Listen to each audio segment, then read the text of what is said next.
Bismillahirrahmanirrahim. Assalamualaikum warahmatullahi taala wabarakatuh. Salam sejahtera, salam perpaduan, salam Malaysia Madani. Yang saya hormati kepada calon kita Sunita, Puan Sunita, seterusnya kepada Cik Syukri mewakili Barisan Nasional, kepada semua barisan kepimpinan Pakatan Harapan, Barisan Nasional, hadirin dan hadirat yang saya hormati sekalian. Alhamdulillah, kita ada di sini pada program ceramah di mana kita menuju ke pilihan raya negeri yang akan diadakan pada 12 hari bulan Ogos. Memang betul sebagaimana yang disebut oleh Encik Syukri sebentar tadi. Kita mungkin tahun lepas kita tidak dapat bayangkan realiti yang ada pada hari ini. Tetapi hakikat dia, pada pilihan raya umum yang lepas, tidak ada mana-mana parti yang telah mendapat majoriti di parlimen. Untuk mendapat majoriti nak bentuk kerajaan, kena ada 112 ahli parlimen. Namun, pada waktu itu Pakatan Harapan kita ada 80 kerusi parlimen. 82 kerusi parlimen. Barisan Nasional ada 30. Kalau digabungkan, cukup-cukup jadi 112. Takdir dia begitu. Kemudian datanglah GPS, GRS dan parti-parti yang lain yang berhasrat untuk bersama di dalam kerajaan perpaduan. Dan kita juga tahu, kalau ikut perbincangan yang diadakan di Istana Negara, Perikatan Nasional pun turut dijemput untuk turut serta. Tetapi pada waktu itu Tan Sri Muhyiddin, dia dengan angkuhnya menjawab bahawa mereka tidak bersetuju dan mereka menolak untuk bersama di dalam kerajaan perpaduan ini. Bagi saya, dia nak tolak, dia nak turut serta, itu tidak ada masalah. Itu sebahagian daripada lumrah demokrasi. Masalah dia ialah apabila sekarang mereka bercakap kita akan menang bukan saja di Kelantan, di Terengganu, di Kedah. Kita akan rampas Selangor, rampas Negeri Sembilan. Lepas itu, kita akan tukar kerajaan di Putrajaya pada bulan 8, bulan 9 ini. Masalah dia, saudara-saudara, mereka tidak dapat terima realiti. Kalau kamu dah memilih untuk menjadi pembangkang, jadilah pembangkang yang baik. Sekarang, waktu buat pertama kali dalam sejarah, Perdana Menteri tiap-tiap Selasa akan jawab soalan di Parlimen. Perdana Menteri datang. Kalau zaman Tan Sri Muhyiddin, cukup susah nak datang Parlimen. Tetapi pimpinan utama tak datang. Ketua pembangkang tak datang. Tan Sri Muhyiddin tak datang. Haji Hadi lagi susahlah. Jadi saudara-saudara, itu yang kita kata, kalau mereka sanggup jadi pembangkang yang baik, soal di parlimen, kritik dan sebagainya, tidak ada masalah. Sampai 5 tahun, katakanlah kerajaan perpaduan ini tidak berjaya, saya yakin rakyat Malaysia dah matang. Rakyat Malaysia dah ada pengalaman tukar kerajaan. Tidak ada masalah untuk rakyat Malaysia nak buat pilihan kepada pihak yang betul-betul layak untuk menjadi kerajaan. Jadi saudara-saudara, apa yang saya persoalkan di sini ialah seperti biasa mereka nak terus memporak-perandakan negara kita, menimbulkan ketidakstabilan supaya mereka merasakan mereka akan dapat membentuk kerajaan. Saudara-saudara, cukuplah. Bila saya mula-mula jadi menteri, saya bertemu dengan duta-duta, saya jumpa dengan menteri-menteri dari negara yang lain. Apa yang mereka katakan? Mereka katakan dalam 5 tahun saya ada di Malaysia, saya dah jumpa 4 orang menteri di tempat kerusi kamu ni, dia kata. Saya harap, dia kata, tak payahlah saya nak asyik bertemu lagi menteri-menteri yang lain sepanjang saya ada di sini. Sebab kita perlukan kestabilan ini untuk kita nak laksanakan dasar-dasar untuk kebaikan rakyat. Dan dalam tempoh kerajaan perpaduan yang ada pada hari ini, tuan-tuan dan puan-puan, kita tengok kesan dia dah cukup jelas. Kadar inflasi sekarang sekitar 2% ialah yang paling rendah dalam tempoh 1 tahun. Kalau tengok graf dia, dia menurun. Ya, makna kadar inflasi semakin menurun. Seterusnya, apabila ada kestabilan, orang pun berani masuk untuk membuat pelaburan. Baru-baru ini kita tahu bahawa Tesla, Elon Musk, yang dimiliki oleh orang paling kaya di dunia, Elon Musk, mereka memilih untuk menjadikan Cyberjaya sebagai pejabat mereka untuk rantau ini. Indonesia bertahun-tahun cuba dapatkan Elon Musk, cuba dapatkan Tesla. Mereka pergi sampai ke Amerika bertemu Elon Musk, mereka cuba dapatkan, cuba pujuk dan sebagainya. Hari ini Tesla telah memilih Malaysia sebagai lokasi mereka. Ini satu kejayaan yang besar. Sebab ini menandakan akan ada kerja-kerja, bukan kerja-kerja murah, bukan kerja-kerja kemahiran rendah, tapi kerja-kerja yang berkemahiran tinggi untuk anak-anak kita. Ini menunjukkan dunia yakin dengan Malaysia, saudara-saudara. Jadi sebab itu, kestabilan ini jangan kita pandang enteng. Dan sebab itu juga bagi saya, kita perlu ada kepimpinan yang betul, bukan sahaja di Putrajaya, yang alhamdulillah kita telah tengok kestabilannya pada hari ini, tetapi kita juga perlu kepimpinan yang senada, kepimpinan yang jauh ke depan untuk berada di peringkat negeri, di Negeri Sembilan ini. Kalau ikut atas kertas, saudara-saudara, ikut atas kertas, di Negeri Sembilan ini sebenarnya bila dicampur Pakatan Harapan, Barisan Nasional, di sinilah kerajaan perpaduan paling kuat atas kertas, lagi kuat daripada Selangor. Sebab kalau di Selangor kita tahu, di utara tu PN dah mula menang. Ya, di kerusi-kerusi Melayu di sebelah utara. Pulau Pinang pun di kawasan seberang, ya, termasuk Permatang Pauh yang kita tidak pernah kalah bagi keadilan sejak penubuhan parti kita 1999. Kita kalah pada pilihan raya yang lepas. Tapi di Negeri Sembilan ini, bila digabungkan PH dan BN, kita telah menjadi satu gabungan yang cukup mantap. Jangan tepuk lagi. Belum pilihan raya. Jadi tugas kita bila sampai pilihan raya ini, sehingga menuju countdown, menuju ke 12 hari bulan Ogos, ramai di sini ada jentera. Saya berharap saudara-saudara dapat bekerja keras. Ya, siang dan malam.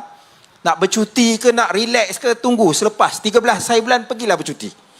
Tapi dalam masa yang ada kurang daripada 2 minggu ini, ketuk pintu, hubungi pengundi-pengundi yang ada, pujuk dan rayu kepada mereka. Ramai yang tidak biasa dengan konsep pilihan raya negeri, berbeza dengan pilihan raya umum. Kalau yang dah biasa tu, mungkin orang di negeri Sarawak. Tetapi kalau di Semenanjung, konsep ini jarang-jarang berlaku. Jadi kita kena terangkan kepada mereka, penting. Ya, setiap pengundi itu penting. Tadi, saya sempat berkempen di Hulu Kelang. Sebab apa? Sebab yang lawan tu Azmin Ali. Jadi saya bantu saudari Juwairia. Kebetulan sebelah dengan parlimen saya, Setiawangsa. Saya tolong kempen di sana.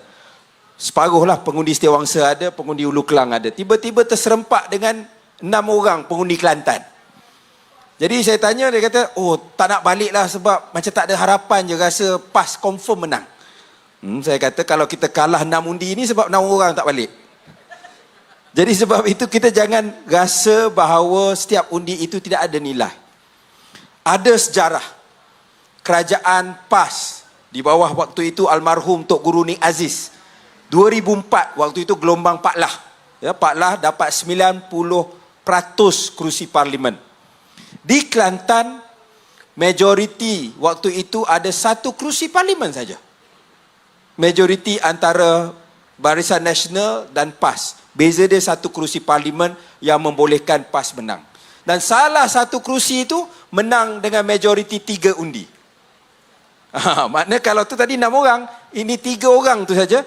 Is the difference antara a PAS state government and a Barisan Nasional state government. Jadi ini kepentingan pengundi untuk turun pada 12 hari bulan. Itu tugas untuk saudara-saudara sampaikan. Dan kita tahu, ya, dalam tempoh 5 tahun ini kita telah tengok banyak dasar-dasar yang baru. Kita ada kepimpinan seperti Menteri Besar Datuk Seri Aminuddin. Kalau di peringkat UMNO, Barisan Nasional, kita ada Timbalan Presiden, kita ada Tok Mat, yang mana mereka telah menunjukkan satu kepimpinan yang pada standard yang sangat tinggi. Jadi saya berharap saudara-saudara, kita jangan ambil mudah. Jangan sebab atas kertas kita merasakan ini ialah kubu kuat kita, maka kita pun goyang kaki, kita rasa sudah ada di dalam bakul keputusan bagi Negeri Sembilan. Belum. Ya. Saudara-saudara yang saya hormati sekalian, perpaduan ini satu nilai yang sangat penting. Saya tidak ada masalah untuk kita berbeza politik. Kita nak ada pandangan berbeza, mazhab berbeza dari sudut politik. Tetapi dia tidak boleh membawa kepada politik kebencian. Ia tidak boleh membawa kepada politik fitnah. Apatah lagi ya, bila ia bertopengkan agama dan kaum sebagaimana yang dibuat oleh lawan kita. Mereka mainkan isu ni macam tak ada apa. Bercakap soal agama. Tetapi bila dia fitnah, bila dia bakar kebencian yang tidak pernah diajar sama ada oleh agama kita, oleh budaya kita, itu mereka tidak segan silu, saudara-saudara. Jadi sebab itu bagi saya penting supaya anak-anak kita tidak terperangkap dengan politik yang membawa diri kita ke belakang. Ini satu perkara yang saya rasa sangat-sangat penting. Jadi sebab itu bagi saya, kita perlu tolak betul-betul politik kebencian yang dibawa oleh pihak lawan kita. Kalau nak berbeza pandangan, boleh. Macam mana nak buat sekolah lagi baik, macam mana nak dapat harga barang lagi murah, itu kita boleh berbeza pandangan, berdebatlah sampai esok pagi. Tetapi kalau nak tanam bibit-bibit kebencian dalam negara yang majmuk, negara yang pelbagai kaum seperti dan juga terutamanya negeri-negeri seperti Negeri Sembilan ini, bagi saya itu langkah yang perlu kita tolak jauh-jauh. Saudara-saudara yang saya hormati sekalian, maka kita tahu pilihan raya negeri kali ini walaupun tidak akan memberi kesan sebenarnya kepada kedudukan Kerajaan Persekutuan. Sebab Kerajaan Persekutuan telah pun dibentuk. Kita sudah ada Akta Anti Lompat Parti. Ya? Jadi tidak boleh nak jatuhkan Kerajaan Persekutuan. Namun kita juga kena faham bahawa kita nak yang terbaik untuk ke-6 buah negeri, terutamanya Negeri Sembilan. Potensi Negeri Sembilan ini sangat besar. Ya, dan kita tidak mahu dengan ada satu perubahan ia akan mengganggu-gugat ia akan mengganggu-gugat dasar-dasar yang telah dilaksanakan. Datuk Seri Anwar Ibrahim ya, telah memberi tumpuan yang khusus kepada dasar-dasar yang dapat membantu rakyat dalam tempoh 6, 7, 8 bulan pertama ini. Ya, orang kata dia dia banyak keluar dan sebagainya, itu tidak betul. Ya, kebanyakan lawatan keluar negara dan sebagainya adalah sangat minima. Tapi dia bagi tumpuan kepada apa yang dapat dibuat oleh rakyat. Saya pun kadang-kadang malu. Sebab walaupun umur saya 41, umur Datuk Seri Anwar 76. Tapi macam terbalik pula bila tengok kerja, bila tengok laju dia jalan tu macam terbalik. Saya yang macam umur 76. Tetapi yang paling penting bagi saya, saudara-saudara, ialah beliau mengambil pendekatan untuk mengutamakan rakyat. Benda yang kita rasa mungkin kecil, tetapi impak dia sangat besar. Yang dibuat dengan kerjasama Allahyarham Datuk Seri Salahuddin Ayub, menu rahmah. Ya, sepinggan RM5 lengkap. Saya tadi bertemu dengan seorang pengusaha besar. Beliau katakan sebenarnya tidak ada masalah pun nak buat, sebab dia kata asalkan bukan itu main business dia. Kalau main business dia menu rahmah, memang dia susah nak buat lama lah. Tetapi kalau dia sebagai sebuah kedai besar, jual macam-macam makanan, dia kata market dia 10-15% sahaja.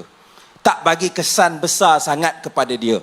Tetapi kepada mereka yang dapat beli makanan yang lengkap, ada sayur sikit, ada ayam, ada nasi, ada setengah kedai, bagi air sekali, itu sudah cukup memberi satu kesan yang besar kepada mereka.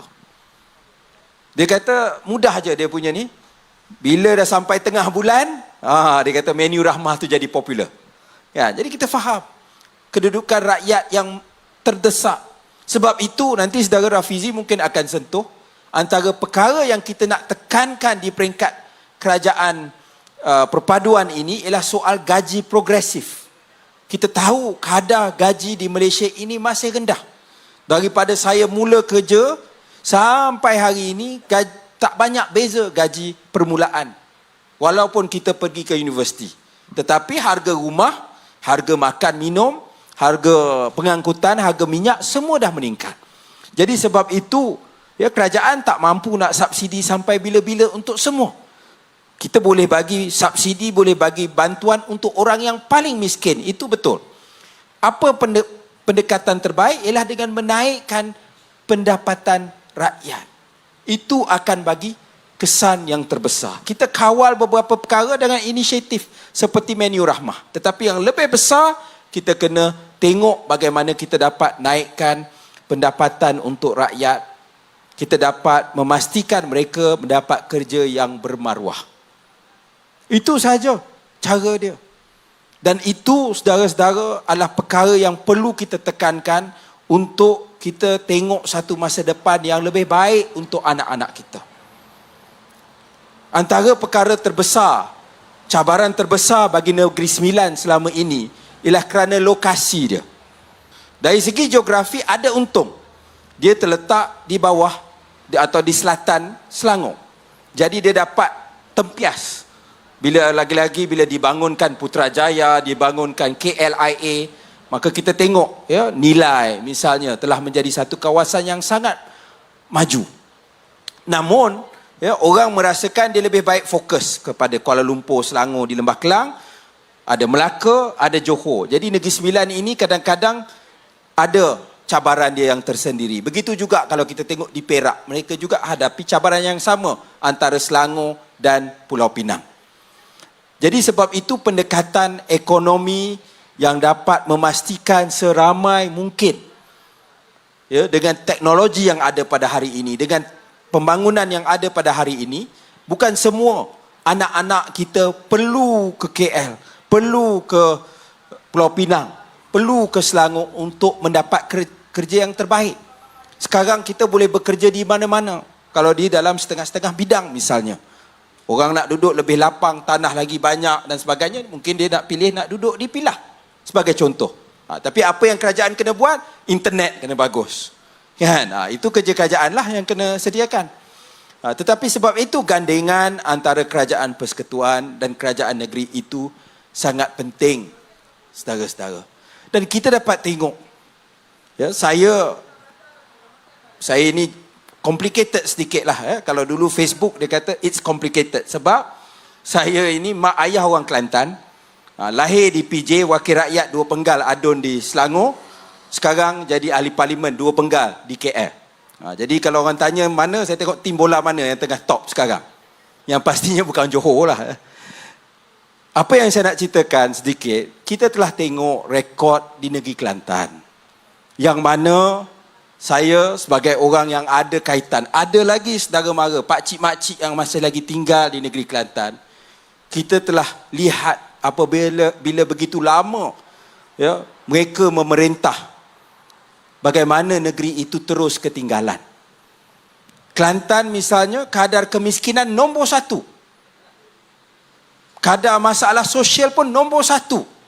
Tapi bercakap soal negara Islam, bagaimana benda tu boleh, saya tak faham. Ya, kalau dicakap, kita baru memerintah sepenggal, bolehlah. Tapi ini sudah 33 tahun. Dan kita juga dapat tengok perubahan. Pada zaman almarhum Tok Guru Nik Aziz, kita orang UMNO ke, orang keadilan ke, kita ada respect kepada almarhum. Hatta orang yang bukan Muslim pun, pada waktu itu mereka pergi nak tengok kepimpinan Tok Guru. Sebab ini Tok Guru yang jarang-jarang ada. Bercakap hebat, buat pun hebat. Ramai di antara kita ni bercakap hebat, nak buat tu susah sikit. Jadi, tapi selepas itu, bila dah begitu lama, mereka dah lupa, tak fikir pasal rakyat. Saya bagi contoh paling mudah. Saya tak tahulah kereta rasmi di Negeri Sembilan macam mana, tapi saya rasa kalau Exco tu banyak pakai Accord lah, Honda Accord, kalau tak silap saya. Selangor pakai Toyota Camry, MB sampai Exco. Kelantan ni bukan saja MB, Exco pun pakai Merc. Kalau dia buatlah race antara Exco di Kelantan dengan Exco Negeri Sembilan dengan Exco Selangor, menang Exco Kelantan sebab dia pakai Mercedes. Rakyat tengah susah, paling miskin di Malaysia. Lagi miskin dari Sabah, lagi miskin dari Sarawak, tapi pakai Mercedes. Allowance naik. Dan baru-baru ini kita tahu masalah sana air Kelantan. Air Kelantan, saudara-saudara, lembaga pengarah. Lembaga pengarah ni bukanlah buat kerja sangat pun. Meeting sekali, 2 kali sebulan. Dapat bonus RM10,000 untuk hari raya. Lembaga pengarah. Kaki tangan dapat bonus RM200. Air Kelantan macam mana? Macam air teh tarik. Jadi saudara-saudara, saya tak faham. Kita bercakap soal Islam. Bukan, dia cakap Islam. Islam, tetapi benda paling asas, nak ibadah, itu pun tak dapat diselesaikan dengan baik. Jadi, saya pasti ada sebablah orang Negeri Sembilan ni selama ini saya ingat antara negeri yang paling susah nak bagi tempat kepada PAS dari segi sejarah dia. Jadi janganlah dalam pilihan raya kali ini nak eksperimen pula, nak buat benda yang baru, sedangkan kita dah tengok rekod mereka sebelum ini. Bagilah masa dalam pilihan raya kali ini dengan gabungan Barisan Nasional, Pakatan Harapan di dalam Kerajaan Perpaduan, di mana kita berada di peringkat Putrajaya, kita dapat tengok 5 tahun ini apa yang kita dapat buat. Apa faedah yang dapat kita berikan kepada rakyat Negeri Sembilan. Sebab sebelum ini tak dapat cukup 5 tahun di peringkat persekutuan.